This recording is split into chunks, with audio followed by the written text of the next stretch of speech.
جب جہنم کو حشر کے میدان میں لایا جائے گا، عرش کی بائیں جانب جہنم کو رکھا جائے گا اور اللہ تعالیٰ جل شانہ پورے قہر و جلال میں ہوگا،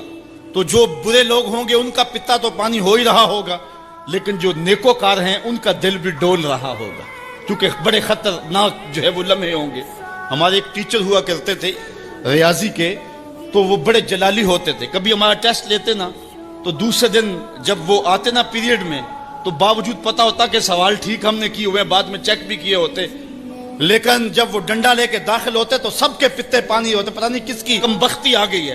اور پھر جب وہ اچانک جن لوگوں نے اچھے نمبر لیے ہوئے ہوتے ان کو الگ کرتے اور دوسروں کو الگ کرتے، پھر بھی سارے ڈر رہے ہوتے کہ پتہ نہیں یہ کدھر والے ہیں اور یہ کدھر والے ہیں، اور پھر جب کہتے بیٹا تمہیں شاباش، تو پھر جو مسرت ہوتی نا تو وہ پھر لفظوں میں بیان نہیں ہو سکتی ہے۔ اللہ تعالیٰ فرماتا ہے کہ اس دن پھر کیسا منظر ہوگا، ذرا غور کیجئے کہ جہنم سامنے ہے، اللہ پورے جلال پہ ہے، اور نیکوکار بھی بدکار بھی کھڑے ہیں، کلیجے سینے میں کانپ رہے ہیں۔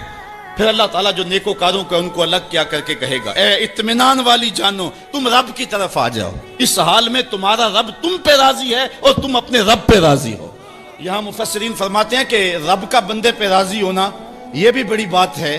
لیکن بندے کا رب پہ راضی ہونا یہ بہت بہت بڑی بات ہے۔ بندہ تو راضی ہوتا ہی نہیں، بندہ تو دنیا پہ دیکھ لو راضی نہیں ہوتا،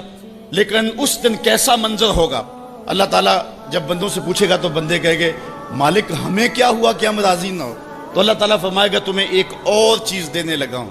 تو بندے جنت میں کسی کمی کو محسوس نہیں کریں گے، کہیں گے مالک اور کیا چیز رہ گئی ہے، تو اللہ تعالیٰ فرمائے گا بندوں وہ چیز یہ ہے کہ میں تمہارے اوپر راضی ہو گیا ہوں، اب کبھی بھی ناراض نہیں ہوں گا، تو پھر جو مسرت ہوگی وہ دیدنی ہوگی۔